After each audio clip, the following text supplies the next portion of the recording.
2026 ஆங்கில புத்தாண்டு பிறப்பையொட்டி கோயில்களில் மக்கள் வழிபாடு நடத்தி வருகின்றனர். அந்த வகையில் பழனி முருகன் கோயிலில் செய்யப்பட்டுள்ள சிறப்பு வழிபாடு ஏற்பாடுகளை செய்தியாளர் காளிராஜனிடம் கேட்கலாம். காளிராஜன், வழக்கமாகவே பழனி கோயிலில் மக்கள் கூட்டம் அதிக அளவில் காணப்படும். இன்று புத்தாண்டு வேறு, கூட்டம் எந்த அளவில் இருக்கு? அங்கு என்ன மாதிரியான பாதுகாப்பு ஏற்பாடுகள் செய்யப்பட்டிருக்கின்றன? சிறப்பு பூஜைகள் ஏதேனும் நடக்கிறதா?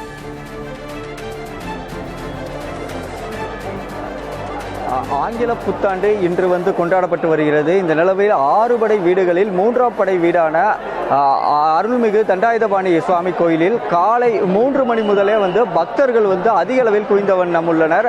குறிப்பாக இங்க பார்த்தோம் அப்படின்னா ஆயிரக்கணக்கான பக்தர்கள் இப்போது அந்த அடிவார பகுதியில் சுற்றி இருப்பதை நம்மளால பார்க்க முடியும்.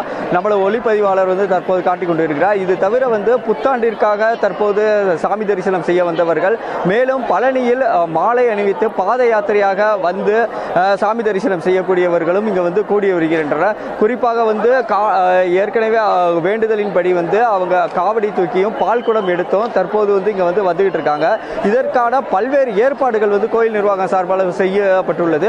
அதாவது கீழே இருந்து படி, அதாவது மலை மேல் உள்ள கோயிலுக்கு செல்வதற்கு படிதான் பிரதான பாதையா இருக்கு. இந்த படிப்பாதைக்கு செல்வதற்காக மக்கள் அதிக அளவில் திரள்வதால் மலையில் இருந்து இறங்குவதை வைத்து ஒவ்வொரு செட்டாக, அதாவது 500 பேராக அனுப்பி வருகின்றனர் காலை முதல். மேலும் எந்தவித அசம்பாவிதம் நடந்துவிடக்கூடாது, கூட்டம் அதிகமாக இருப்பதால். அதனால் தற்போது இந்த மாதிரியான ஏற்பாடுகளை கோயில் நிர்வாகம் செய்துள்ளது. மேலும் அடிவார பகுதியில் காவல்துறையினர் ஒரு 300க்கும் மேற்பட்டோர் அடிவார பகுதியில் மட்டும் திரண்டு பொதுமக்கள் கூட்டத்தை கட்டுப்படுத்துவதற்காக இங்க இருக்காங்க.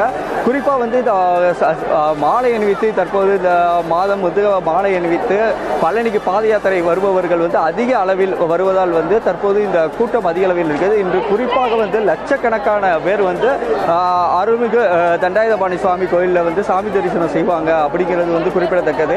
இதற்காக தற்போது மேலும் இதற்கான குடிநீர் வசதிகள் மற்றும் கழிப்பறை வசதிகள் ஆகிய அனைத்துமே கோயில் நிர்வாகம் சார்பாக வழங்கப்பட்டுள்ளது.